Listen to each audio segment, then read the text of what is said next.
Thank you very much, ladies and gentlemen. I believe in God. I believe in the supernatural God who created the heavens and the earth. I believe in a God who holds the heavens and the earth in existence. I believe that on the basis of rational evidence, similar to the beliefs held by the founders of this house, who gave this university the motto, Dominus Illuminatio Mea. They saw no contradiction between faith in God and the utmost excellence in rational inquiry. And if I dare mention my alma mater of Cambridge in this holy place, I would remind you that on the door of the Cavendish Laboratory in Cambridge are written the words, "Great are the works of the Lord, studied by all who delight in them." And as we look at the rise of science in the 16th and 17th centuries, Alfred North Whitehead and many others commented that men became scientific because they expected law in nature, and they expected law in nature because they believed in a lawgiver. So, ladies and gentlemen, I'm not ashamed of being both a scientist and a Christian, because arguably Christianity gave me my subject. What I am amazed at is that serious thinkers today continue to ask us to choose between God and science. That's like asking people to choose between Henry Ford and engineering as an explanation of the motor car. When Newton discovered his law of gravity, he didn't say, "I've got a law, I don't need God." No, he wrote the Principia Mathematica, arguably the greatest work in the whole history of science, because he saw that God is not the same kind of explanation as a scientific explanation. God doesn't compete. Agency does not compete with mechanism and law. Why is there something rather than nothing? Alan Sandage, the brilliant cosmologist who became a Christian in his 50s, said God is the answer to that question. But people are now so desperate to show that the universe created itself from nothing, which seems to me to be an immediate oxymoron. If I say X created Y, I'm assuming the existence of X to explain the existence of Y. If I say X created X, I'm assuming the existence of X to explain the existence of X, which simply shows that nonsense remains nonsense even if high-powered scientists utter it. It reminds me a little bit of G.K. Chesterton, who said, "It is absurd to complain that it is unthinkable for an unthinkable God to make everything out of nothing, and then to pretend that it is more thinkable that nothing should turn itself into everything." The heavens declare the glory of God, says the ancient psalm. And we've unraveled a bit of that, seeing the fine-tuning of the fundamental forces of nature. It's something that's so striking to scientists that it demands explanation. And it seems to me that Arno Penzias hit it right. He is the Nobel Prize winner who discovered the microwave background on which a lot of the evidence for the Big Bang is based. He said astronomy leads us to a unique event, a universe which was created out of nothing, one with the very delicate balance needed to provide exactly the right conditions required to permit life, and one which has an underlying, one might say, supernatural plan. But I want to come to what I think is one of the fundamental arguments for theism. I take it this house believes in reason. That's why we're all here. And as a scientist, I believe that the universe is rationally intelligible. That is something that has struck some of the geniuses of science as demanding an explanation. Einstein said the only incomprehensible thing about the universe is that it's comprehensible. And Wigner talked about the unreasonable effectiveness of mathematics. How is it that a mathematician thinking in her head in here can come up with equations that seem to fit the universe out there? Well, how is it indeed? Because the irony of the atheist position here is evident. My atheist friends, and I have many of them, tell me that the driving force of evolution, which eventually produced our human cognitive faculties, reason included, was not primarily concerned with truth at all, but with survival. And we all know, ladies and gentlemen, what has often happened and still happens to truth when individuals or commercial enterprises or nations feel themselves threatened and struggle for survival.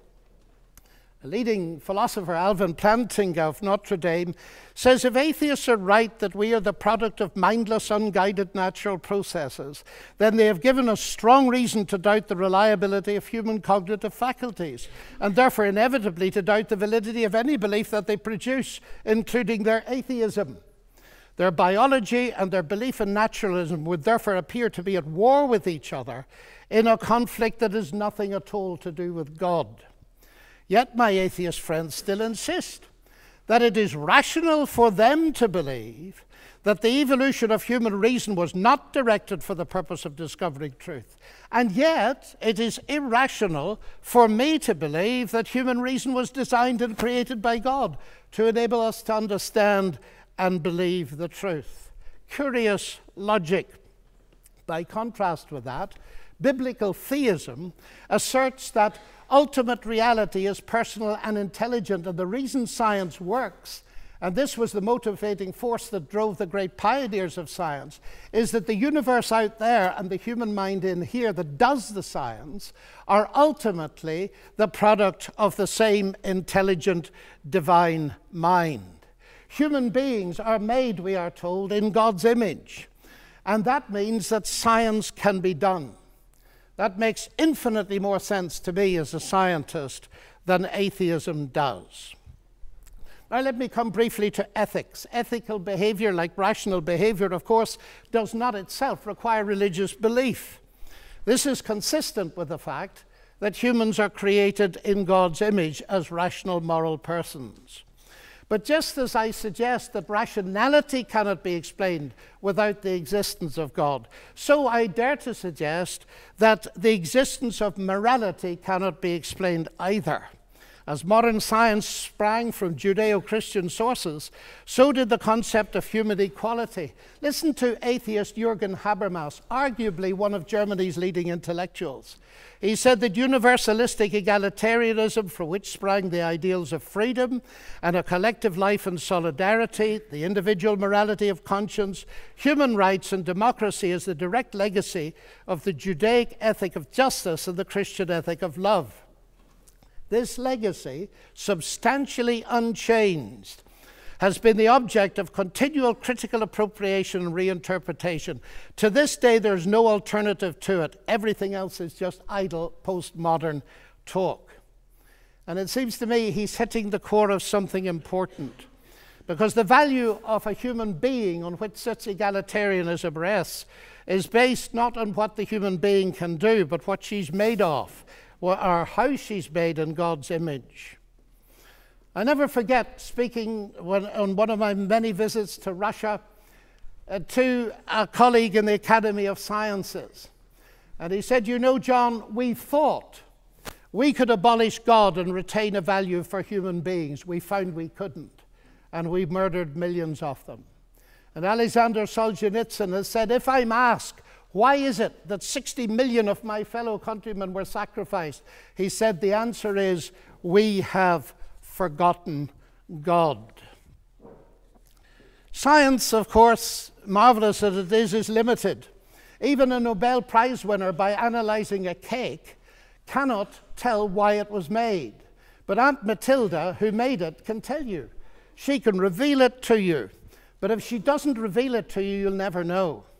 And that brings me to my next evidence. It's the same with the universe. We can analyze it magnificently, but ultimately, if it has a maker, and I believe it has, only he can tell us what it's all about. And he's done so in the powerful narrative of the Bible, in particular in its analysis of the problem with humanity, not simply in terms of behavioral breakdown between people, but a vertical breakdown of trust between us and the Creator. The unique solution to that problem is not simply in terms of human ethical development, although that's very important, but in terms of something far deeper altogether. The restoration of the fractured relationship with God through the salvation he has brought through Jesus Christ. A radical relationship that empowers us to live ethically from God. And here we reach what for me is the chief evidence, not only for the existence but the nature of God. It is Jesus Christ. He it was who not only taught the golden rule but embodied it, fed the hungry, healed the sick and suffering, and welcomed society's outcasts, brought honor and respect to the marginalized and ashamed. And he's brought forgiveness and peace to multi-millions around the world. He's able to do this, of course, because though he was a man, he uniquely never was only a man, but God become human. The central evidence for this startling claim is, of course, his historical resurrection from the dead that launched Christianity in the world. This is, of course, ladies and gentlemen, a crunch issue. If Jesus rose from the dead, death is not the end and atheism is false. If Jesus did not rise from the dead, Christianity is false. And I remember at Cambridge as a student listening to the brilliant Sir Norman Anderson, a legal expert, going through forensically the evidence from his legal perspective as a brilliant lawyer. And he said at the end of it, "The empty tomb, then, of Jesus forms a veritable rock on which all rationalistic theories of the resurrection dash themselves." Just finally now, as I read the Bible, I do not only find intellectual satisfaction, but I find a great deal of that. I sense the voice of God speaking to me. You say, that's intensely personal. But ladies and gentlemen, we've been asked tonight about belief in God. And I want to strongly emphasize that God is not a theory, he's a person. And if the origination of me qua person is a personal God, then the most exciting thing really is there a possibility of getting to know God? And so I don't simply believe there is a God. I've come to know him and trust him. And I have strong reasons for doing so, because of Christ dying and rising again for me. And that has generated in me a sense of utterly unmerited forgiveness, acceptance, and peace. That has enabled me to face the ugly side of my own nature, and with God's help to do something about it. But it's enabled me to face something else. The hardest problem I face as a Christian is the problem of evil and pain. My niece getting a tumor at 22 that kills her. What do I say to my sister? And this is the hardest problem we face. But it seems to me that atheism here has no answer, because by definition, atheism believes that human death is the end, so there is no ultimate hope.